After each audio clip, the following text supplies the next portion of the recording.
to this week's Movie Math, where Dreamworks Animation dragged the Croods across the finish line for a badly needed win. Yes, while the Croods didn't boast an opening in line with Kung Fu Panda or even Monsters vs. Aliens, it did match the usual opening gross for a debut film of a possible Dreamworks franchise. Shark Tale, Madagascar, Megamind, and How to Train Your Dragon all opened in the 40 million range, the real test being how they did in the long run.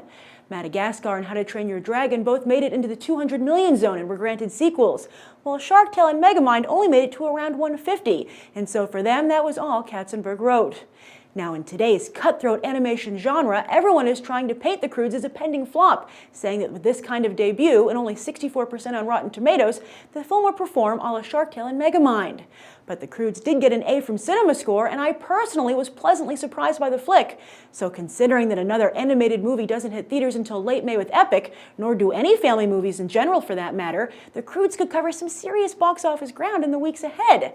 But no matter what, this is still a much-needed #1 opening for Dreamworks Animation after Rise of the Guardians debuted back in December at #4 with 23 million. The first film in their new distribution deal with Fox, one has to wonder though if the suits at Fox with Dreamworks were going for quality over quantity with their slate. While they have 10 picks lined up over the next 3 years, it's hard to imagine that Turbo will be able to outrace Despicable Me 2 this July when they hit theaters just 2 weeks apart. But while the Croods' debut is open to interpretation, there is no denying that Gerard Butler has finally produced a hit for himself with Olympus Has Fallen. Easily fighting its way past industry expectations, the action pick is Butler's biggest box office opening since 300, way back in 2007. It's also a huge win for newbie distributor Film District, which ponied up 70 million to make the flick, not including advertising. In fact, Olympus Has Fallen doubles the total hauls of most of Film District's previous releases to date, and along with Summit's Twilight and Lionsgate's The Hunger Games, proves that you no longer need one of the major studios to launch a blockbuster. This is also a big deal for spec scripts, showing that the competitive writing atmosphere, in contrast to scripts written to order, still produces some of the best high-concept picks in the biz. But you know who this isn't good news for? GI Joe Retaliation and White House Down, 2 more White House in Peril picks opening this year. Has Olympus Has Fallen used up all the box office ammo already? Elsewhere in the box office, admission ended up on audiences' waitlist as it couldn't beat Holdovers, Oz the Great and Powerful, which is still going strong but clearly no Alice at this point, and The Call. That's an embarrassingly low debut for Tina Fey, who up until now has had a small but powerful silver screen resume.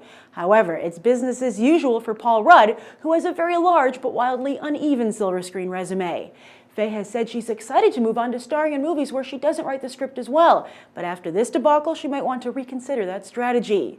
Overall, though, it was a pretty good weekend for Hollywood as spring break got underway and the top 3 movies pulled in over 20 million each. Speaking of spring break, Spring Breakers went semi-wide over the weekend and jumped to #6. Tellingly, when I went to the movies on Thursday, I was approached to attend an advanced screening of the new James Franco pick. I couldn't think of any upcoming movies starring Franco and was certainly surprised to find out that the man was talking about This Is the End. To describe a film that co-stars Seth Rogen and Jonah Hill as the new James Franco pick just shows what the 1-2 punch of Oz and Spring Breakers is doing for his career. And Hollywood could use a new movie star, as Steve Carell's Burt Wonderstone slipped to #7 in just its second weekend. As for this coming weekend, GI Joe Retaliation is expected to be the big winner, while The Host and Tyler Perry's Temptation are set to have a catfight for the #2 position. Or maybe 3 or 4 if the Croods, Olympus Has Fallen, and Oz continue to perform. And that's the weekend box office. I'm Grace Randolph, and we just did some movie math. As always, thanks for watching, and I hope you'll go beyond the trailer for these other top movies.